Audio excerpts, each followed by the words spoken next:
આજનો આપણો આ કાર્યક્રમ એટલા માટે યોજવા જઈ રહ્યો છે કારણ કે આપણા શાક માર્કેટના પ્રમુખ સમરથલાલ સુરણવાળ શેઠે સરકાર તરફથી ઇનામ મળ્યું છે કારણ કે તેમને 3.5 હાથનું ગાજર ઉગાડી વિક્રમ તોડ્યો. હવે ફણસીવાળા ફુલાભાઈને વિનંતી કરીશ કે તે શેઠનો પરિચય આપશે. હું ફણસીવાળા ફુલાભાઈ. હું સમરથ શેઠને 10 વર્ષથી ઓળખું છું. તેના દાદા ભલે સુરણવાળા હોય પણ તેણે ગાજરનું ઇનામ મેળવી લાવ્યું છે. હજી તો એની ઉંમર 60 વર્ષની છે પણ તેમણે સરકારી ઇનામો મેળવી લાવ્યું છે.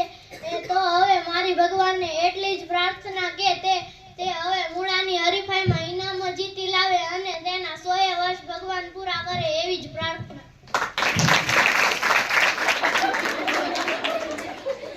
હવે પછી આપણે લસણવાળા લલ્લુભાઈને વિનંતી કરશું કે તે શેઠને અભિનંદન આપશે. હું લસણવાળા લલ્લુભાઈ. ભાઈઓ, સમરથલાલ સુરણવાળા તો આપણા શાક માર્કેટના શોભા છે. જો શાક સ્વાદિષ્ટ ને સુગંધદાર બનાવવું હોય તો લસણ વિના ચાલે જ નહીં. એમ આપણા સમરથલાલ સુરણવાળા પણ સુવાસિત કરવામાં આવે છે. હું પ્રભુને પ્રાર્થના કરું છું કે આપણા સમરથલાલ સુરણવાળા પણ લસણની જેમ ચારેક ઓર ફેલાય. હવે પછી આપણે બટાકાના વેપારી બકુલાલને વિનંતી કરશું કે શેઠ વિશે 2 બોલ કહેશે. હું છું બટાકાવાળા બકુભાઈ. મારો ને સુરણવાળા શેઠનો સંબંધ અદ્ભુત છે. એ સુરણવાળા, હું બટાકાવાળો. અમે બંને ફરાળી. શેઠનો સ્વભાવ તો મને બટાકા જેવો લાગે છે. મોટા વેપારીથી માંડીને નાના રેકડી સાથે, પોલીસ જમાદારથી માંડીને ફોજદાર સાથે, અરે પ્રધાનથી માંડીને પટ્ટાવાળા સાથે તે તરત જ મિક્સ થઈ જાય છે. બટાકો જેમ રીંગણ સાથે, દૂધી સાથે, શક્કરિયા, કારેલા, અરે ટામેટા અને વટાણા સાથે મિક્સ થઈ જાય છે તેમ આપણા સુરણવાળા શેઠ પણ બટાકાની માફકમાં આવતા મલદાવડા છે. બીજું મારે એ કહેવું છે કે બટાકો જેમ સહુને પ્રિય છે, સ્ત્રીઓને બટાકા ભાવે, પુરુષોને તો ભાવે જ તે, બાળકોને તો બટાકાનો સ્વાદ હોશે માણે. કોથમીર વાળી બાઈને જો 5-10 રૂપિયાની ભીડ પડે તોય શેઠ પાસે જાય.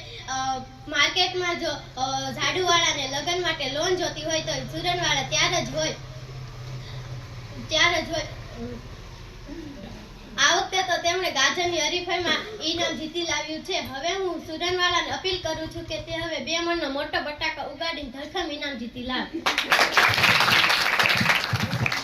હવે હું ડુંગળીવાળા ડાહીભાઈને વિનંતી કરીશ કે તે શેઠને બિરદાવશે. હું છું ડુંગળીવાળા ડાહીભાઈ. સુરણવાળા શેઠ કોઈને ભલે લસણ સાથે સરખા પકવવા ભલે તમને બટેટા જેવા કહે પણ હું તો સમરથ છે ને ડુંગળી દડા જેવા કહીશ. ડુંગળી એ ગરીબો માટે આશીર્વાદ છે. ડુંગળી વિના દુનિયા દૂર થઈ જાય છે. ડુંગળીને કસ્તુરી પણ કહેવામાં આવે છે. ડુંગળી બટેટાને બાફવી પડે, ડુંગળીને કાચીને કાચી ખાઈ શકાય, ડુંગળીનું કચુંબર થાય ને અને ભજીયા તારે વાત કરતા મોઢામાં પાણી છૂટી જાય છે. આપણા સમરથ છે પણ ડુંગળીના દડા સાથે સરખાવી આપણી ડુંગળી જે શાખા કસ્તુરી જેમ માંગે છે. ડુંગળી જેમ ગરીબને ઘેર પણ જાય, શેઠિયાને ઘેર પણ જાય, તેમ આપણા સમરથ શેઠ પણ ગરીબોની ઝૂંપડીમાં જાય ને વીર માલિકોને બંગલે પણ જાય. હું કહું છું કે રેલ રાહનું કામ હોય તો એ પહેલા હું રામ રોટલા આપવા મોકલે. હું તો કહું છું કે શેઠજી ગરીબ વંગરની સેવા કરતા રહીજો.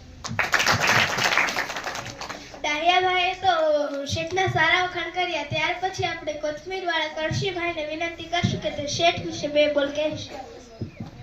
હા, રજા આપો. હું કોથમીરવાળા કળશીભાઈ. શાકભાજીવાળા વેજીટેબલ ભાઈઓ. શેઠ સમરથલાલ વેજીટેબલના વેપારી છે. હું નોન વેજીટેબલ છું કારણ શાક વેચતો નથી પણ આદુ મરચાં અને કોથમીર વેચવાનો ધંધો કરું છું. જુદા જુદા વેજીટેબલ ભાઈઓએ બટાકા અને ડુંગળી જેવા કહ્યા છે પણ હું તો કહીશ કે બટાકા કે ડુંગળી કે કોઈ પણ શાક દાળ કે કઢી બધા કોથમીર વિના કેવા ફિક્કા લાગે છે. કોથમીર ન વાપરે તે અક્કલનો ઓથમીર કહેવાય. શાક બધા સારા પણ મસાલો હોય તો જ શાક સ્વાદિષ્ટ બને. હું તો કોથમીર શેઠ સમરથલાલ ભલે 60 વર્ષના થયા પણ હજી હંમેશા કોથમીરની જેમ તાજા ને તાજા દેખાય છે. ભલે ભેગા થાય પણ શેઠ ના હોય તો કામ ફીકું પડી જાય છે. હું શેઠને પ્રાર્થના કરું છું કે શેઠ હંમેશા કોથમીરની જેમ તાજા ને તાજા રહે. ત્યારબાદ આપણા ઇનામ મેળવનાર સમરથલાલ સુરણવાળાને વિનંતી કરશું કે તે તેમનો સન્માનનો જવાબ આપે. હું છું સમરથલાલ સુરણવાળા. તમે મને ભલે બટાટા, ડુંગળી કે શક્કરિયા જેવો કહો, પણ મારા ઘરે તો મને મરચા જેવો જ કહે છે. હું એક સીધો સાધો શાકના વેપારી છું. સુરણવાળા મારા દાદા હતા. હું ગાજરનો વેપારી છું. જમાઈ જમરૂખના વેપારી છે. સાળા ને શક્કરિયાનો વેપાર છે. અમારી આ ફેમિલીને તમે વેજીટેબલ ફેમિલી કહી શકો છો. જો આપણે શાક માર્કેટના ભાઈઓ એક સાથે ભળીને પંચકુટિયા શાક જેવા સ્વાદિષ્ટ થઈએ છીએ તેવી મને આશા છે. આપણી પરસ્પરની સહાયકારકથી જ આપણા શાકભાજીઓ ઊંચા આવે છે તેવી ભગવાનને પ્રાર્થના કરું છું. અને મેં કાંઈ ગાજરમાં ઇનામ મેળવીને ભેંડો નથી માર્યો, પણ હવે સવા મણનું શક્કરિયું ઉગાડવાનો પ્રયત્ન કરું છું. ભગવાનને પ્રાર્થના કરું છું અને આપ સૌનો ખૂબ ખૂબ આભાર.